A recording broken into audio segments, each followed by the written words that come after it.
Craziest torture devices ever, Part 10. The highly requested Iron Maiden. This was simply a standing style coffin filled with spikes. It forced you to stand in one place without any rest, otherwise you would get stabbed. One of the most recognizable torture devices, it's actually just a myth. Historians cannot confirm that this device was ever actually real. And yes, this is where the band got their name from, and yes, this is what the Trunchbull used in Matilda.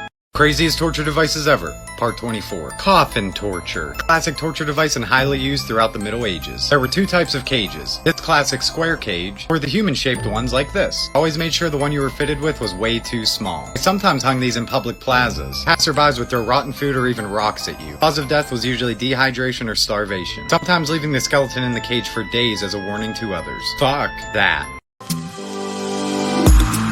Life can get tough. Chills in my bones, working too much, weight on my soul, closing my eyes, let it all go. The least I can try, we'll find out somehow. And so we keep moving our feet to find a way, find a way. We're gonna keep trying to believe in today, in today. Oh, and when we stop to breathe, I just know we're gonna see that if we keep moving our feet, we'll find a way, find a way. In today, in today. Craziest torture devices ever, Part 27. The Scold's Bridle. A popular form of torture and humiliation, dating back to the mid-1500s. Primarily used on women that were considered rude, nags, or witches. This was a simple iron helmet and mask, fitted with a metal gag that compressed your tongue. Also fitted with a nifty little spike that would pierce your tongue if you spoke. With many hip and happening styles to choose from, such as the 18th century Norwegian, or my favorite, the 16th century Scottish. Fuck that. Craziest torture devices ever, Part 43. Humiliation shoes. Used in Europe during the Middle Ages for humiliation and torture. They would be strapped to your feet as they walked you to your execution. They weren't all that common, but they were ridiculous and brutal. After they were fitted to your foot, the key on the back would be turned, which would painfully squash and pinch your feet and toes, forcing you to walk in a ridiculous fashion. They even had a little bell to add to the humiliation. There was a few variations based on time period and location. I say we bring these back. Craziest torture devices ever, Part 35. The intestinal crank. Used throughout Europe during the Middle Ages. This was typically used to gather information from criminals. You could also call this an execution method. You were tied to a table with an incision made on your abdomen. The small intestine was then separated from the bottom of the stomach using a hook which was attached to a crank. The crank was then slowly turned, pulling the intestine out from the gut inch by inch. Witnesses would see anywhere from 9 to 18 feet of intestine gather around the shaft of the crank. Did I mention you were conscious during most of the process? Fuck that. Today we're looking at some more of the worst torture and execution methods in history. Let's get it started. First is the garrote.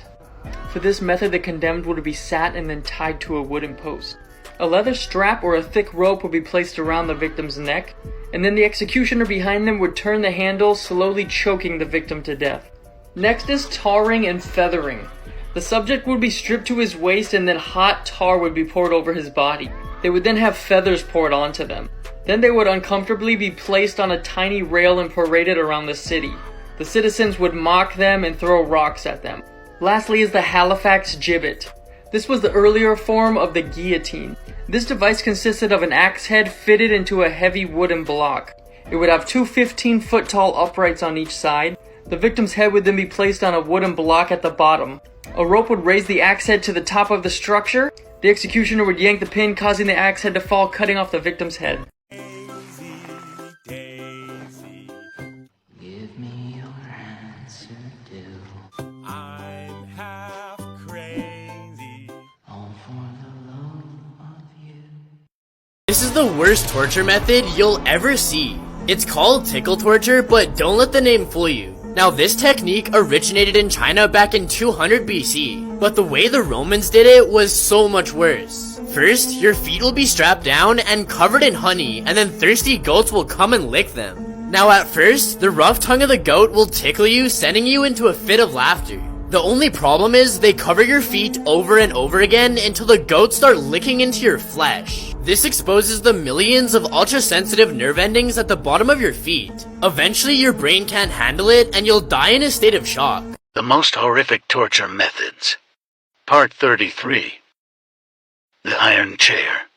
The iron chair is a torture device that has several different variations depending on its origin and use throughout history. In some cases, the victim was seated on several strips or plates of brass and placed over an open flame and slowly roasted alive. Other versions of this chair had the addition of small sharp spikes which lined the back, seat, armrests, and leg rests. The number of spikes ranged from 500 to 1500.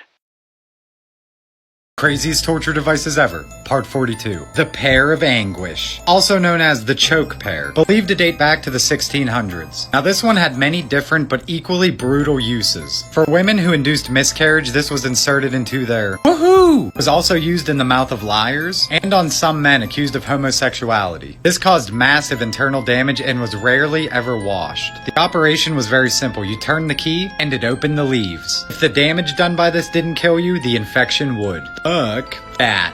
Craziest torture methods ever, Part 26. Picket punishment, used in 16th and 17th century Europe. This was strictly a military punishment. Extremely simple, but my god would it suck. You would have one wrist or thumb tied to a pulley or tree overhead. Beneath your one foot was a peg, sometimes sharp, sometimes flat. To relieve pressure on the foot, you would have to put all your weight on your wrist, and vice versa. Although not deadly, it could last for up to 24 hours. Fuck that. Craziest torture devices ever, Part 25. The Scavenger's Daughter, dating back to King Henry VIII of England. This device was used to compress the body as opposed to stretching it. One of the least used torture devices ever. Used only a handful of times to extract a confession. Just a simple iron A-frame design. You would be tied up and placed inside of the device like this, almost as if you were praying. After about 90 minutes in the position, your lungs would begin to fill with blood, which would also begin to erupt from your nose and ears. Fuck that. The craziest torture devices ever, Part 3. This hellish device right here was known as the breast ripper or the iron spider, used on women as a form of punishment for adultery and abortion. The prongs were then heated up red hot, placed on the breast, and you can imagine the rest. No rhyme intended. Now I ain't got no titties, but fuck that. Daisy, Daisy, give me your answer too. I'm afraid. The craziest torture devices ever, Part 14. The breaking wheel. As always, popular in the Middle Ages and used as a form of public execution. Shown behind me is the most common use of the wheel. Tied down with your arms and legs in between the spokes, they would then proceed to break your arms and legs. Now what if you survived the bludgeoning? It would place the wheel on a 10-foot post and leave you there to slowly die in agony. This torture method had a lot of different variations. One included tying you to the rim and slowly roasting you alive. Fuck that. Welcome back, you guys. Today we're going to look at some more of the worst torture devices in history. Let's get it started. Now the first one is the thumb screw. This torture device was designed with only one purpose in mind, and that was to crush people's fingers and toes. It was a simple small device in which the victim's hands or toes were placed onto the metal bars, and then the torturer would slowly turn the metal handlebar, crushing your fingers and toes. To make it worse, the metal bars were often decorated with small spikes or metal balls. Next we've got the breast ripper, also known as the iron spider. This device was made for women who committed adultery. The metal bars would often be heated, very hot, or frozen. The 4 claws would then be placed around the woman's breast and slowly ripped off. Lastly, we're going to look at the head crusher. This device consisted of a metal plate that was placed beneath the victim's jaw, and then a cap would be placed onto their head connected to a spinning handle. As the handle was turned, the cap would slowly tighten, crushing the victim's head.